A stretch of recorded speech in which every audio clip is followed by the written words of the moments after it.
Salut à tous, bienvenue dans votre JT du vendredi 28 novembre et voici les titres qui seront développés dans cette édition. On va faire le point sur plusieurs projets de la CUD aujourd'hui. On va tout d'abord parler du verre puisque plusieurs points d'apport vont être installés à Gravelines. Plus d'informations dans ce journal. Et puis on parlera des transports qui sont aussi un sujet qui prête à la discussion. La réouverture de la voie Calais-Dunkerque, les bus, les piétons, toutes les remarques sont les bienvenues. Et on terminera avec cette action de solidarité, la récolte de denrées alimentaires par la Banque Alimentaire du Nord. Toutes les infos dans ce journal. Depuis 2010, la communauté urbaine de Dunkerque a commencé à installer des points d'apport volontaire de verre sur le territoire. Après une expérience pilote concluante avec la commune de Craoui, qui est un quartier de Malo, cette expérience s'étend désormais à tout le territoire. Avant la mise en place de ce dispositif sur Gravelines, des réunions d'information sont organisées pour les habitants et Patrice Bernard a assisté à l'une d'entre elles.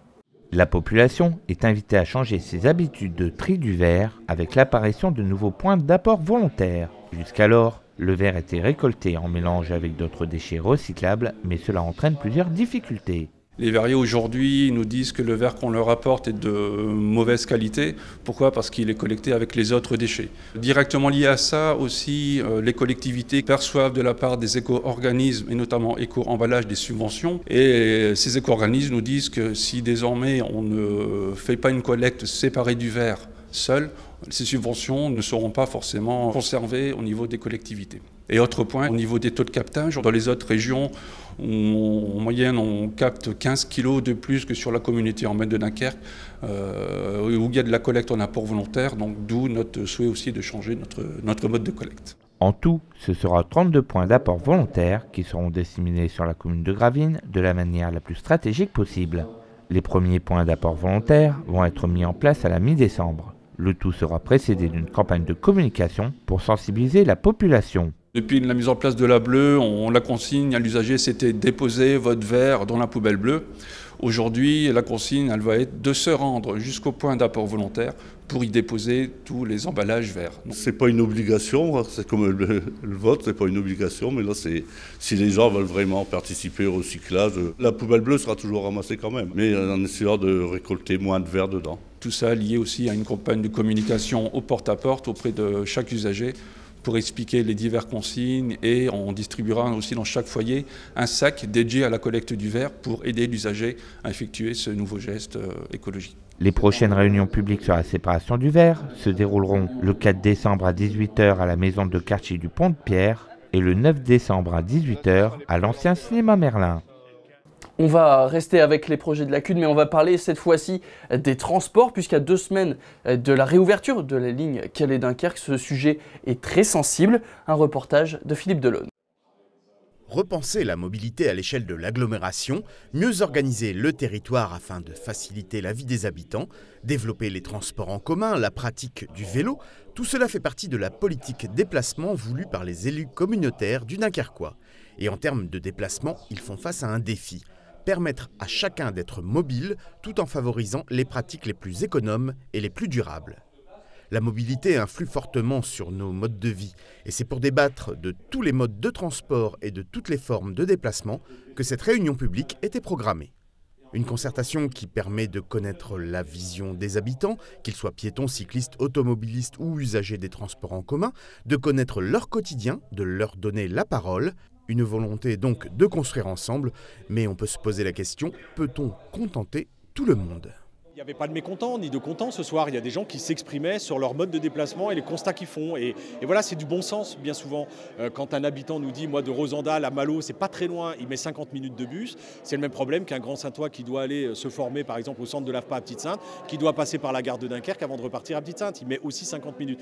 Ce sont des aberrations qu'on note avec toutes les difficultés de changer le système parce que nous avons une agglomération qui est construite et un vieux transport en commun qu'il faut réadapter aujourd'hui. Et c'est vrai que si on va chercher dans tous les coins, on mettra du temps, donc on n'aura pas de réponse à tout.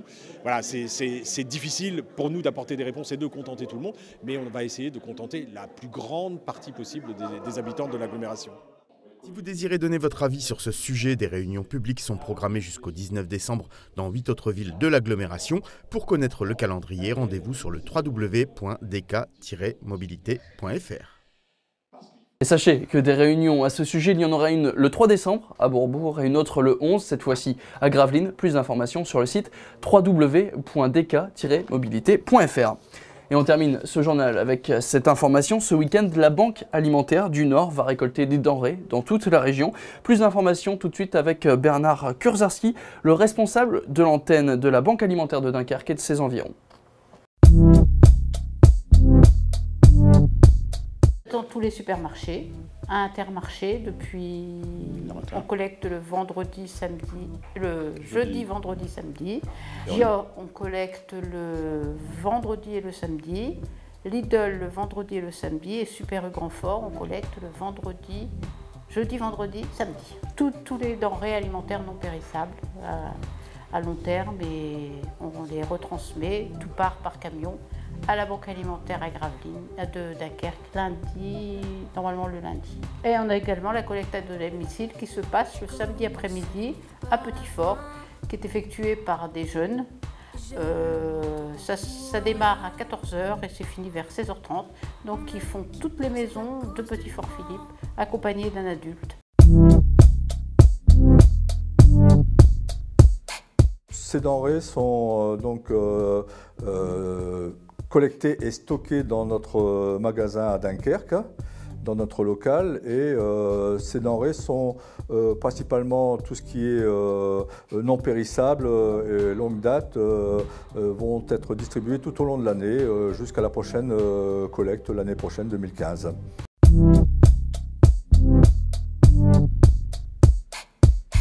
Les besoins aujourd'hui, c'est donc de collecter le plus de denrées alimentaires pour desservir les 11 associations qui viennent à notre local toutes les semaines chercher ces denrées.